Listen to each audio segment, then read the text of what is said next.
You've invested a lot in your education, and people have invested in you. And let me tell you, the world needs your talents. Man, does it ever. The world needs a lot, and we need it from you. We really do. We need it from you young people. I mean, I'm not speaking for the rest of us up here, but I know I'm getting a little grayer. We need it from you, the young people, because remember this. So you got to get out there. You got to give it everything you got, whether it's your time, your talent, your prayers, or your treasures. Because remember this, you will never see a U-Haul behind a hearse. I'll say it again. You will never see a U-Haul behind a hearse. You can't take it with you. The Egyptians tried it, and all they got was robbed. So the question is, what are you going to do with what you have? I'm not talking about how much you have.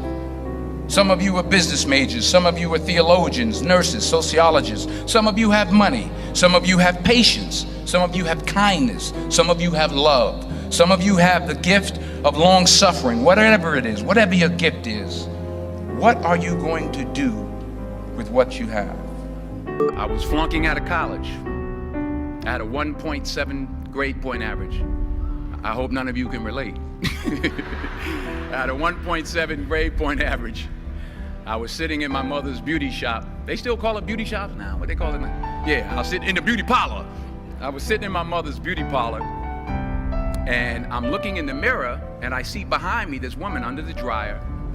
And every time she looked up, every time I looked up, she was looking at me, just looking me in the eye. And I didn't know who she was, and I said, she said, somebody give me a pen, give me a pencil, I have a prophecy. March 27, 1975, she said, boy, you are gonna travel the world and speak to millions of people. Now mind you, I was flunked out of college. I'm thinking about joining the army. I didn't know what I was gonna do, and she's telling me I'm gonna travel the world and speak to millions of people. Well, I have traveled the world, and I have spoke to millions of people.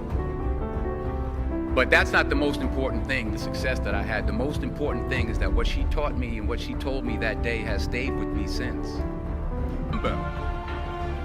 Dreams without goals are just dreams, and they ultimately fuel disappointment. So have dreams, but have goals. I try to give myself a goal every day. And understand that to achieve these goals, you must apply discipline and consistency. You have to work at it every day. You have to plan every day. You've heard the saying, we don't plan to fail, we fail to plan. Hard work works.